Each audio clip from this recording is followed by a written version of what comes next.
ఈరోజు ఈ పాత్రికేయ సమావేశానికి పెట్టాల్సిన ముఖ్య ఉద్దేశం పొంగనూరు శాసనసభ్యులు మాజీ మంత్రివర్యులు శ్రీ పెద్దిరెడ్డి రామచంద్రారెడ్డి గారి యొక్క ఏదైతే బినామీలు ఉన్నారో, పుట్టకొక బినామీలు పుట్టుకొస్తున్నారో, పామరు నియోజకవర్గంలో ఆయన బినామీలు ఎవరో చెప్పటానికే ఈ పాత్రికేయ సమావేశానికి పిలవటం జరిగింది. మీ అందరికీ తెలుసు, ఈరోజు ఈ పెద్దిరెడ్డి రామచంద్రారెడ్డి గారి యొక్క భూదాహానికి భూదేవి కూడా బాధపడుతుంది.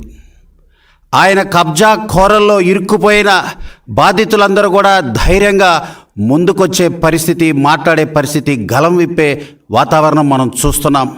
సాక్షాత్తు ఒక శాసనసభ్యుడే ఆయన బినామీగా ఉన్నాడు. ఆయన ఎవరో కాదు, పామరు నియోజకవర్గ మాజీ శాసనసభ్యుడు కైలా అనిల్ కుమార్ గారు.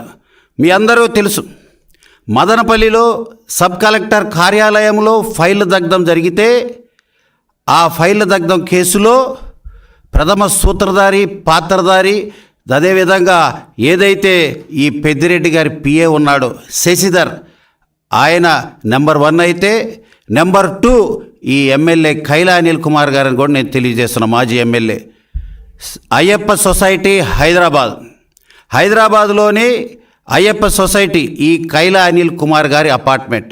అక్కడ ఈ శశిధర్ ఒక తాళం పెట్టుకుని అపార్ట్మెంట్లో, రెండో తాళం ఈ అనిల్ కుమార్ గారి చేతిలో.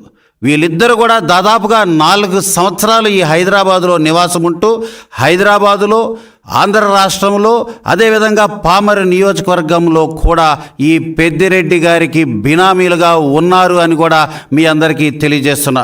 మచ్చుగ్గా ఒక ఉదాహరణ, కేవలం 5,35,000 వార్షిక ఆదాయం ఉంది నాకు అని ఎఫిడవిట్లో పొందుపరిచారు మాజీ ఎమ్మెల్యే కైలా అనిల్ కుమార్ గారు. అయితే ఇదే పామరు నియోజకవర్గంలో ఆయనకున్న ఆస్తుల గురించి చెప్తే అందరూ అవాక్ అవ్వాల్సిందే. హైదరాబాదులో లోటస్ పాండ్ ఉన్న విధంగా, మాజీ ముఖ్యమంత్రి తాడే ప్యాలెస్ తలదన్నే విధంగా పామరు నియోజకవర్గంలో ఒక ఇంద్రప్రస్థానం కట్టుకున్నాడు ఈ మాజీ ఎమ్మెల్యే కైలా అనిల్ కుమార్. దానికి డబ్బులు ఎక్కడివి? 12 కోట్ల వ్యయం నీకెక్కడిది? 5 లక్షల ఆర్థిక వార్షిక ఆదాయం అన్నావు, మరి 12 కోట్ల వ్యయంతో ఎలా mini lotus pond in Pamarru కట్టావని ప్రశ్నిస్తున్నాం. అదేవిధంగా పామరు నియోజకవర్గంలో పెదపారపూడి మండలంలో పాములపాడనే గ్రామంలో మిస్సెస్ కైలా అనిల్ కుమార్ పేరు మీద 11 ఎకరాల 29 సెంట్లు భూమి ఉంది. ఎన్నికల 3 సంవత్సరాలుగా కొన్నావు. అదేవిధంగా ఈరోజు ఎన్నికలకు ముందే ఎఫిడవిట్లో పొందుపరచాల్సి వస్తుందని ఈ బినామీది మొత్తం కూడా అమ్మేశావు. సూటిగా ప్రశ్నిస్తున్నా, దీనికి సమాధానం చెప్పే ధైర్యం కైలా అనిల్ కుమార్కి ఉందా? దీన్ని పొందుపరిచావు, ముందుగానే అమ్మేశావు. ఇదంతా కూడా పెద్దిరెడ్డి రామచంద్రారెడ్డి బినామీ కాబట్టి ఆయన డబ్బులతో ఈ భాగవతం జరిగిందని నేను తెలియజేస్తున్నా. అంతేకాదు, ఇవి కూడా చూడండి, ఆయన ఎఫిడవిట్లో రీసెంట్ ఎన్నికల్లో ఆయన ఎఫిడవిట్లో పొందుపరిచింది మల్లవల్లి బాపులపాడు మండలం మల్లవల్లి గ్రామంలో సర్వే నంబర్ 197/6లో ఆయన బ్రహ్మాండమైన స్థలం కొనుక్కున్నాడు. దానికి డబ్బులు ఎక్కడివి? అదేవిధంగా హైదరాబాదులో కూడా పొలాలు కొన్నాడు, 308 సర్వే నెంబర్. వీటన్నిటికీ ఈయనకి డబ్బులు ఎక్కడే అని చెప్పి కూడా మేము ప్రశ్నిస్తున్నాం. అంతేకాదు, ఇదిగోండి 2005లో నాకు 2 వీలర్ ఉంది అని చెప్పిన ఇతనికి ఈరోజు 4 ఫార్చునర్ కార్లు హైదరాబాదులో, ఇక్కడ కేవలం పామరులో లోటస్ పాండే కాదు, ఇతనికి విజయవాడలో, హైదరాబాదులో, బెంగళూరులో, అదేవిధంగా హనుమాన్ జంక్షన్ బాపులపాడులో కూడా బ్రహ్మాండమైన ఇల్లులు ఉన్నాయని కూడా మీకు తెలియజేస్తున్నా. ఈరోజు కైలా అనిల్ కుమార్ గారికి ఏమన్నా ధైర్యం ఉంటే దీనికి సమాధానం చెప్పాలి అని కూడా నేను తెలియజేస్తున్నా. లేని పక్షంలో ఈరోజు సిబిసిఐడి ఎంక్వైరీ జరుగుతుంది. ఈ సిబిసిఐడి ఎంక్వైరీ నేను ప్రభుత్వాన్ని విజ్ఞప్తి చేసేది, పామరు నియోజకవర్గంలో కైలా అనిల్ కుమార్ పైన కూడా ఎంక్వైరీ చేయవలసిందిగా నేను విజ్ఞప్తి చేస్తున్నా. కైలా అనిల్ కుమార్, ఇకనైనా మారు. నిన్ను ఎమ్మెల్యే చేసిన పాపానికి పామరు నియోజకవర్గ ప్రజలకి నువ్వు క్షమాపణ చెప్పాలి. దళితుల ఆత్మ గౌరవాన్ని నువ్వు మంట గలిపావు. దళితుడు అయ్యుండి ఒక పెద్ద పెత్తందారికి బినామీగా ఉండి నీ ఎమ్మెల్యే ఏదైతే 5 సంవత్సరాలు నువ్వు చేయాల్సిన సేవ చేయకుండా నువ్వు పెద్దిరెడ్డి సేవ చేసుకుంటున్నావు, ఆయన బినామీ నంబర్ 2గా ఉన్నావు. అంతేకాదు తీగలాగితే డొంక కదిలిందన్న విధంగా ఎక్కడో సబ్ కలెక్టర్ కార్యాలయంలో మదనపల్లిలో జరిగిన విషయం పామరు నియోజకవర్గంలో డొంకలు కదులుతున్నాయి. కేవలం ఒక్క డొంకే కాదు, రాష్ట్రంలో ఉన్న పెద్దిరెడ్డి అన్ని డొంకలు బయటికి లాగుతాం, పెద్దిరెడ్డి ప్రతి తీగనే బయటికి తీస్తాం. కైలా అనిల్ కుమార్ని పావులా వాడుకున్నారు, ఒక బినామీగా ఎంచుకున్నావు. ఇంకా ఎంతమంది బినామీలు ఉన్నారో అందరూ బయటికి రావాల్సిందే. వచ్చేదాకా కూడా ఈ ఎన్డీఏ ప్రభుత్వం ఈ పెద్దిరెడ్డిని వదలదు అని కూడా తెలియజేస్తున్నా.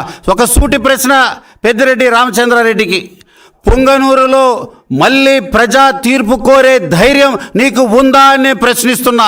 కైలా అనిల్ కుమార్ లాంటి బినామీలో, నీ పేరు మీద ఉన్న బినామీలో ఏ ఒక్కరు అప్రూవర్గా మారినా నీ జన్మస్థలంలోకి, కృష్ణుడి జన్మస్థలంలోకి నువ్వు చేరతావు పెద్దిరెడ్డి అని తెలియజేస్తున్నా. ఈ క్రమంగా నేను కోరుకునేది ఒక్కటే, పెద్దిరెడ్డి తీగ లాగేది, అదేవిధంగా డొంక కదిలించేది, డొక్క చీల్చేది కూడా పుంగనూరు ప్రజలు కోరిక మేరకు ఈ యొక్క ఎన్డీఏ ప్రభుత్వం అని కూడా తెలియజేస్తూ, ఈరోజు ఏదైతే ఈ పెత్తందారితనంతో కబ్జా కోరల్లో ఈ పెద్దిరెడ్డి యొక్క దురాగతాలకు, కబ్జాలకు ఎవరైతే బలైపోయారో వాళ్ళందరినీ కూడా బయటికి రావాలని చెప్పి మేమందరం కోరుకుంటున్నాం. ఇప్పటికే వస్తున్నారు, ఇంకా ప్రతి జిల్లాలో ఈ రకంగా ఉన్నారు. అందరూ కూడా ధైర్యంగా రండి. ఈరోజు ఆల్రెడీ ఎంక్వైరీ వేశాం. నేను ప్రభుత్వాన్ని విజ్ఞప్తి చేసేది, ఈ కైలా అనిల్ కుమార్ లాంటి బినామీలు చాలామంది ఉన్నారు.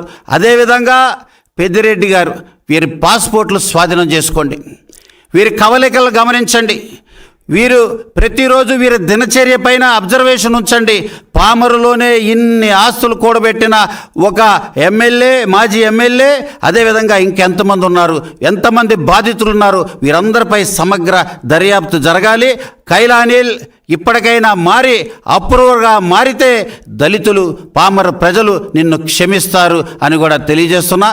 ఈ పాత్రికేయ సమావేశానికి నాకు అవకాశం ఇచ్చిన ప్రతి ఒక్కరికి ధన్యవాదాలు తెలియజేస్తున్నాను.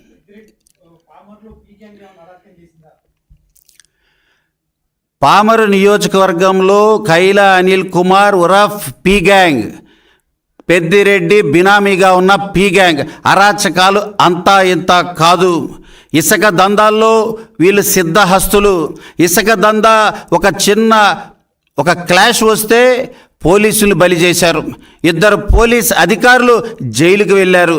అదేవిధంగా పవిడిముక్కల మండలం మేడూరు గ్రామంలో కూడా పోలీసులపై కూడా దాడి చేసిన పరిస్థితులు ఈ 5 సంవత్సరాల ఈ నియంత పాలకుల పరిస్థితుల్లో మనం చూడొచ్చని కూడా తెలియజేస్తున్నాం.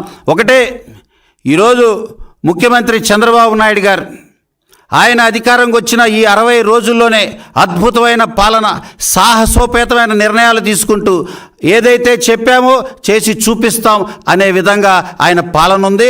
ఖచ్చితంగా ఇట్లాంటి దుర్మార్గులందరినీ కూడా బయటికి తీస్తాం. ఈరోజు ఒకటే విషయం మీ అందరికీ ఉదాహరణ తెలియజేసేది, మాజీ ముఖ్యమంత్రి జగన్ రెడ్డి గారు అన్న మాట, నేను ప్రతి ఇంటికి ఏదైనా మంచి చేశానంటేనే ఓటు వేయండి అన్నాడు. నువ్వు మంచి చేయలేదు కాబట్టే నీకెవ్వరు ఓటు వేయలేదని కూడా తెలియజేస్తున్నావు. అందుకనే ఈరోజు తెలుగుదేశం రాష్ట్ర కార్యాలయంలో రోజుకి 4,000 మంది నుంచి 5,000 మంది 4,000 నుంచి 5,000 మంది ఈ జగన్ రెడ్డి ప్రభుత్వ బాధితులందరూ కూడా క్యూ కడుతూ న్యాయం చేయడం వస్తున్న విధానమే జగన్ రెడ్డి యొక్క నిరంకుశ నియంత పాలనకి అద్దం పడుతుంది. పెద్దిరెడ్డి విషయంలో కానీ, ఇంకెలాంటి పెత్తందారుల విషయంలో కానీ, కబ్జాకోరుల విషయంలో కానీ ఈ ఎన్డీఏ ప్రభుత్వం చాలా చాలా స్ట్రిక్ట్ యాక్షన్ తీసుకోవడానికి సిద్ధంగా ఉంది. వీరిపై చర్యలు తీసుకోవడానికి కూడా సిద్ధంగా ఉన్నాం.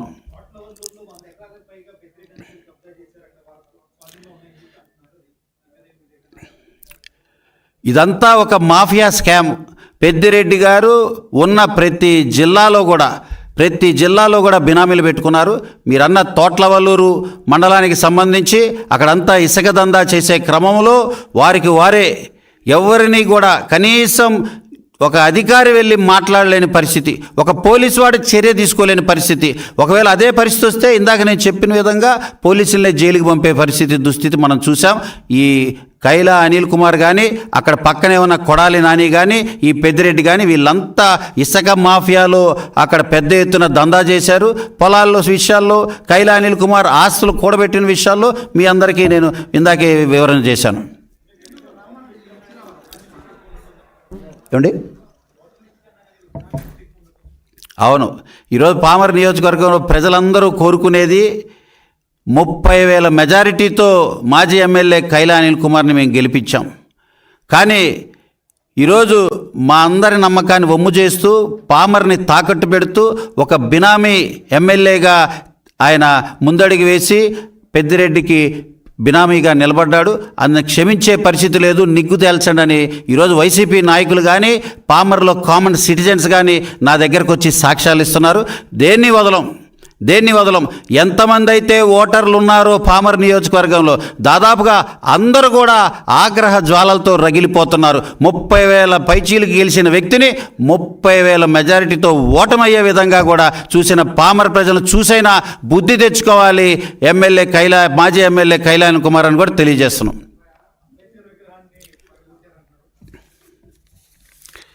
అది భారతరత్న, రాజ్యాంగ నిర్మాత, బాబాసాహెబ్ బిరుదాంకితుడు డాక్టర్ బిఆర్ అంబేద్కర్ గారి స్మృతివనం ఎవ్వరూ అవమానించలేదండి. జగన్ రెడ్డి గారి పేరేమో తాటాకి లాంటి అక్షరాలతో పెద్దవి రాసుకొని, అంబేద్కర్ గారి పేరేమో చాలా చిన్నదిగా రాసుకున్నందుకు దళితుల మనోభావాలు దెబ్బతిన్నాయి. అప్పుడు ఆయన ముఖ్యమంత్రిగా ఉన్నాడు కాబట్టి ఎవరు మాట్లాడలేదు దళితులు. ఈరోజు డెమోక్రసీ వచ్చింది, ప్రజాస్వామ్యం ఉంది, వాక్ స్వేచ్ఛ వచ్చింది. అందుకని ఎవరో మనోవేదనకు గురైన నా దళిత సోదరుడు ఎవరో ఒకళ్ళు ఆ జగన్ రెడ్డి పేరు అక్షరాల్ని కొద్దిగా తొలగించే ప్రయత్నం చేశారు తప్ప అంబేద్కర్ గారి స్మృతి వనంలో, ఆ మహనీయుడి స్మృతి వనంలో ఎటువంటి అరాచకం జరగలేదు అని తెలియజేస్తున్నారు. కాకపోతే ఈ వైసీపీ మూకలు, సాక్షి పత్రిక దాన్ని ఏదో అంబేద్కర్ గారికి అవమానం జరిగినట్టుగా వీళ్ళంతా చిత్రీకరిస్తున్నారు. నిజంగా అంబేద్కర్ గారికి అవమానం జరిగిందంటే ఎస్ జరిగింది. ఏ రకంగా అంటే అంబేద్కర్ గారి పేరు తీసి జగన్ పేరు పెట్టుకున్నాడు చూసారా విదేశీ విద్యకి, అప్పుడు జరిగింది. నిజంగా అంబేద్కర్ గారి విగ్రహానికి అవమానం జరిగిందంటే వైసీపీ నాయకులు జగన్మోహన్ రెడ్డి గారు D4 పథకాన్ని అమలు చేశాడు. దళితులను చంపి డిక్కీలో పెట్టి డోర్ డెలివరీ చేయటం. ఈరోజు సాక్షాత్తు ఆ చంపిన వ్యక్తిని పక్కన పెట్టుకొని ప్లే కార్డు ఇచ్చి అసెంబ్లీలోకి తీసుకొచ్చాడు. అంటే ఇది అవమానం జరిగినట్టు అంబేద్కర్ గారికి. అదేవిధంగా బ్రహ్మాండంగా 20 ఎకరాల్లో చంద్రబాబు గారు ముఖ్యమంత్రిగా ఉన్నప్పుడు అంబేద్కర్ గారి స్మృతివనం బ్రహ్మాండంగా ఏర్పాటు చేసేయడానికి చర్యలు మొదలుపెట్టి బడ్జెట్ కేటాయింపులు చేసి ఆ ప్రాంగణం సుందరీకరంగా నమూనా అంబేద్కర్ విగ్రహం అక్కడ పెడితే దాన్ని జగన్ రెడ్డి అధికారం వచ్చిన 3 నెలల్లోనే దాన్ని ధ్వంసం చేసి ఆ ప్రాంగణాన్ని మొత్తం కూడా పాడు చేసి ఆ అంబేద్కర్ గారి యొక్క బిడ్డలు, దళిత బిడ్డలు యొక్క మనోభావాలు దెబ్బతీసిన ఈ జగన్ రెడ్డికి బుద్ధి రావాలని చెప్పి కూడా అందరూ కోరుకుంటున్నారు. అంతేకాదు అంబేద్కర్ గారి పేరు చెప్పి ఆ విగ్రహానికి 450 కోట్లు ఖర్చు పెట్టారు. అదే విగ్రహం తెలంగాణలో 250 కోట్లకే పూర్తయింది. మిగిలిన 200 కోట్లు అంబేద్కర్ గారి పేరు చెప్పి ఈ జగన్ ప్రభుత్వం ఎవరైతే ఆ మూకలు ఉన్నారో వాళ్ళందరూ కూడా ఆ 200 కోట్లు అవినీతి పరంగా ఆ డబ్బులంతా కూడా స్వాహా చేశారు. ఇది అంబేద్కర్ గారికి నిజంగా జరిగిన అవమానంగా నేను తెలియజేస్తున్నా. 43 కోట్లు ఖర్చు పెట్టి సొంత కుటుంబ సభ్యులు చూడటానికి 10 రోజులు లండన్ వెళ్ళాడండి ఈ జగన్ రెడ్డి గారు ముఖ్యమంత్రిగా ఉన్నప్పుడు. 43 కోట్లు ఖర్చు పెట్టి, అదే 43 కోట్లు ఒక 20 లక్షలే ఖర్చు పెట్టుకొని మిగిలిన డబ్బు విదేశీ విద్యకి పెట్టుంటే 430 మంది దళిత బిడ్డలు అంబేద్కర్ గారి విదేశీ విద్య చదివి ఈరోజు ఉన్నత స్థాయికి వెళ్ళే వాళ్ళు విదేశాల్లో ఉండి 10 లక్షల చొప్పున ఇచ్చుంటే 430 మంది. మరి 43 కోట్లు ఖర్చు పెట్టి నేను మేనమామని, నేను మీ బాగోగులు చూసే వ్యక్తిని అని అబద్ధాలు చెప్పిన వాడు నువ్వు మేనమామవి కానే కాదు, నువ్వు శకుని మామవి, హింస మామవి, నమ్మలేని మామవి. అందుకే నిన్నెవరు నమ్మల. 29 దళిత సీట్లు సీట్లలో పోటీ చేస్తే, ఎస్సీకి రిజర్వేషన్ ఉన్న 29 సీట్లలో పోటీ చేస్తే 27 సీట్లు ఎన్డీఏ ప్రభుత్వానికి కట్టబెట్టి కేవలం 2 సీట్లే నీకు దళితులు ఓట్లేశారంటే దాన్ని బట్టే దళితులకి నీపై ఒక అవగాహన వచ్చేసింది. మా బడుగు బలహీన వర్గాల బిడ్డలు, మా దళితులంతా కూడా నీ వైపు లేరు, చంద్రబాబు గారిని నమ్మారు, సంక్షేమ అభివృద్ధి కోరుకున్నారు కాబట్టి సురక్షితమైన పాలన చేతిలో ఈరోజు రాష్ట్రాన్ని పెట్టారు. ఇది మా బాధ్యత. ఖచ్చితంగా మీరు చేసే అల్లరిని తిప్పికొడతాం, మీరు చేసే అగాత్యాలను ఎదుర్కొంటాం, రాష్ట్రం సుభిక్షంగా ఉండటానికి ఎటువంటి చర్యలైనా తీసుకుంటాం, ప్రజాక్షేత్రంలో ప్రజాస్వామ్యాన్ని కాపాడుతాం, శాంతి భద్రతలు సజావుగా ఉండే విధంగా, ప్రజలందరూ స్వేచ్ఛగా జీవించే విధంగా ఈ ఎన్డీఏ పాలన ఉండబోతుంది చంద్రబాబు గారి ముఖ్యమంత్రిత్వంలో అని తెలియజేస్తున్నాం. ఖచ్చితంగా తెలియజేస్తున్నాను. ఈరోజు పెద్దిరెడ్డి గారి ఒక బినామీ గురించే బయట పెట్టాం. రాబోయే రోజుల్లో ఏ జిల్లాలో ఈ రకంగా బినామీలున్నా నేను ఒకటే తెలియజేస్తున్నా, ప్రభుత్వానికి విజ్ఞప్తి చేస్తున్నా, సిబిసిఐడి ఎంక్వైరీ చేశారు సార్. అదేవిధంగా ఈ ప్రతి జిల్లాలో కూడా పెద్దిరెడ్డి బినామీలు ఉన్నారు, మరి ముఖ్యంగా కైలా అనిల్ కుమార్ లాంటి వ్యక్తులు ఉన్నారు.